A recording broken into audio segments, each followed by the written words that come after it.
So when I was 20 years old, I lived with some friends and we worked together. We worked really hard. We built ponds and fountains and dug some ditches and basically anything we could do for money at the time.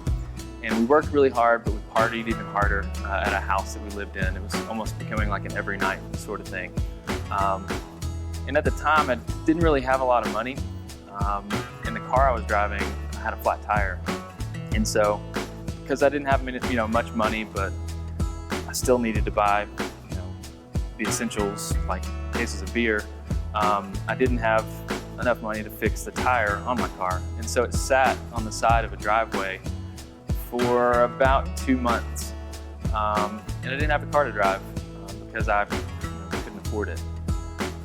So anyway, one Saturday morning, I wake up in my bed to a knock on my bedroom door. And I knew it couldn't have been one of my roommates because they wouldn't have knocked. So I knew something was up. So my bedroom was all the way in the back of the house. Like you had to walk all the way through the entire house to get back to my bedroom. So anyway, the door opens slowly and I look up at the door through squinting eyes and I see it. I see the mustache, and the mustache belonged to my dad. So my parents raised me in a great house. They provided, great teaching of the Bible to me. They didn't, allow alcohol or drugs in the house or anything like that. So I wasn't around any of that at all. And so when I was going through that stage of my life when, drinking was kind of an everyday thing, that was something I hid from my parents. So for me to wake up on a Saturday morning after an all-night party on Friday to my dad in my bedroom door, was kind of a scary thing. And it was a thing that, caused some shame. I felt a lot of shame when I saw his face because I knew that that's something that he wouldn't approve of. And that was a lifestyle that he didn't teach me and didn't approve of. So anyway, I expected him to make me feel even more shame. I expected him to, show his disapproval or to tell me I could do better than that or to tell me I wasn't living my life right. But instead, what he did was a complete surprise.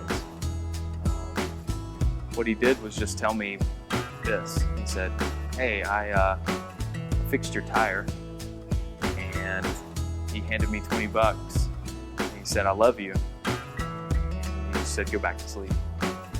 And then he left.